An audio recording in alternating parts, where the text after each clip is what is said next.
Totoo ba tong nakikita ko? O hindi pagod lang siguro to? Bakit binabarikadahan, sinisigawan ng dating pinunong bayan ng isang taong kamukha nung sa parisan? Syudad nila na minsang aktibo sa karahasan, ngayong malinis at progresibo kaysa sa ilan. Sigaw nila siya na ang mamuno, para mga durugista ay tumino. Oh, oh, dating pinupuri, tinitingala, nagbigay dangal sa lahi. Pag may lumalapit, abote nga ang ngiti. Mahal ko ang Pilipinas, di ako papapi.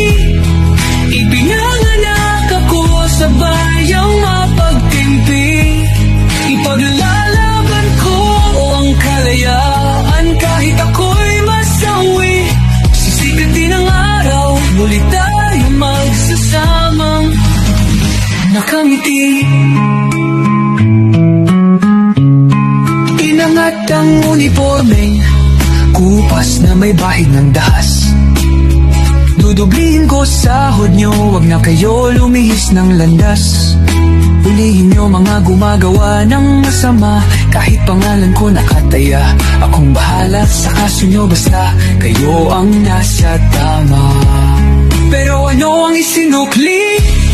Bakit kayo nagpunyagi? Pinakain nyo sa mga estranghero ang 80 na lolo'y parang may mali. Pagkatapos angat ang inyong moral na dating mabababa. Grabe ang isinukli, parang dumukot ng tae. Tapos nilagay sa kamay, sabay sampal sa kanyang mukha. Mahal ko ang Pilipinas, di ako papaapi. Itinanganak ako sa bayang mapagtimpi. Ipaglalaban ko ang kalayaan kahit ako'y masawi. Sisikat din ang araw, muli tayo magsasamang nakangiti. Pinabaya ang ibang lahi ang humusga sa kasalanang di ginawa. Akala ko ba sa may kilay ang saludo, ba't tinaktakpan buong mukha? Matapos kayong maglamano ng harapan, pagkatalikod sabay hampas, martilyo sa bumbunan. Bayan ng matata,